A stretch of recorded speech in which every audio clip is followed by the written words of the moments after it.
If someone has won a Nobel Prize and they're regularly on the television programming, you can be assured that they are a shill for the globalist system whose role is to keep people enslaved. In fact, at this point, Nobel Prize winners should likely be some of the first people targeted in the upcoming Bitcoin assassination markets. Just look at Nobel Peace Prize winner Barack Drone Bomber, who did not have one day of peace his entire presidency, as one ridiculous example. Or Nobel Prize in Economics winner Paul Krugman, who is certifiably insane and whose list of demented ideas include making a $1 trillion coin to get around the debt ceiling and faking an alien invasion to boost the economy.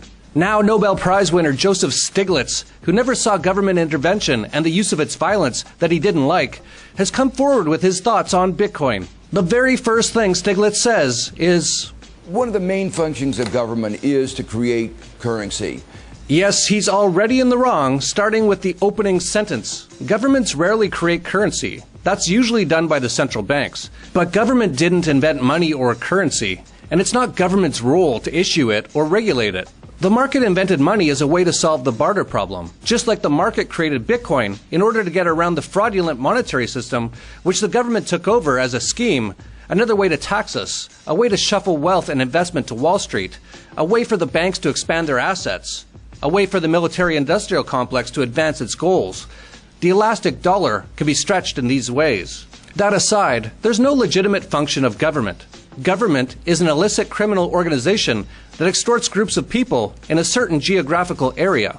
In any case, Stiglitz was obviously told by his handlers what his role was in this interview, as he barely got in 2 sentences before stating that, so it seems to me it ought to be outlawed. As I said earlier, Stiglitz has never seen anything in which using government violence isn't the answer.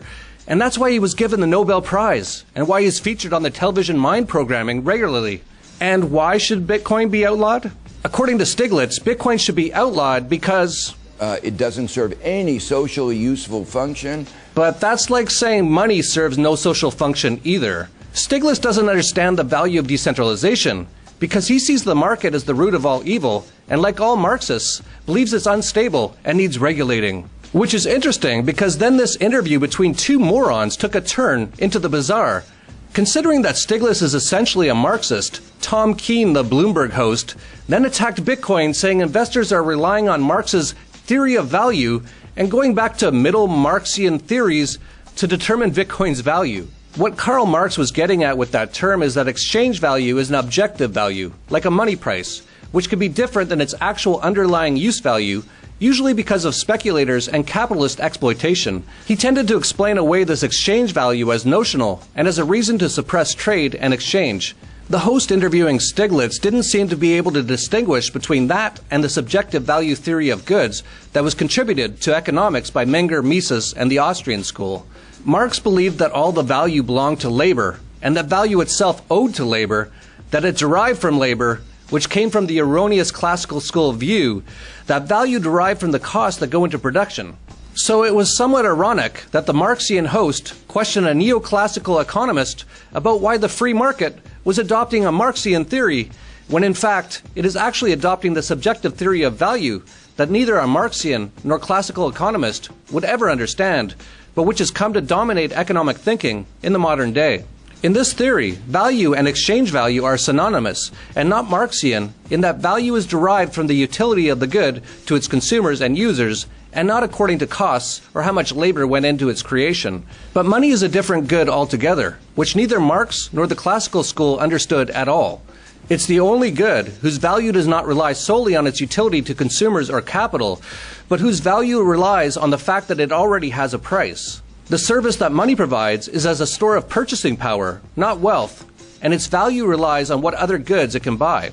The Bloomberg host was basically trying to say that exchange value meant that Bitcoin has no real value and relied on the greater fool theory, which is a crude and bad understanding of how money does increase in value and why. In the case of Bitcoin, what the free market is actually adopting is the subjective value theory. And so to summarize, Stiglitz incorrectly believes government's role is to issue currency.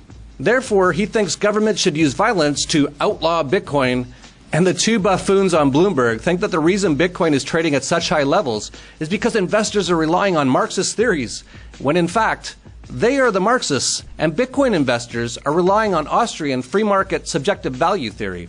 In other words, the entire interview was misinformation, wrong assumptions, and calling for acts of violence against computer code and those who believe it has value.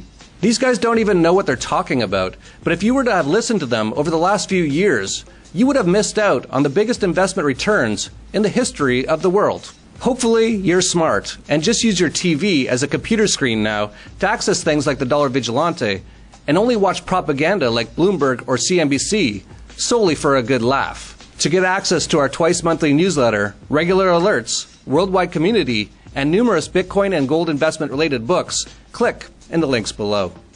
You've seen the Dollar Vigilante on mainstream media trolling the fake news, and seen Jeff Berwick travel inside places like Venezuela and Cuba to expose the truth about what's happening in those socialist paradises.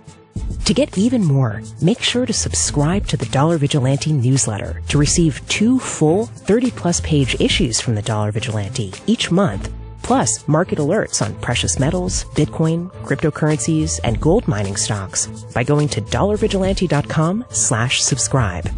The Dollar Vigilante newsletter earned subscribers a 99% return in 2016 and is on track for more great gains this year. Click on the link in the notes below or go to dollarvigilante.com/subscribe to find out more.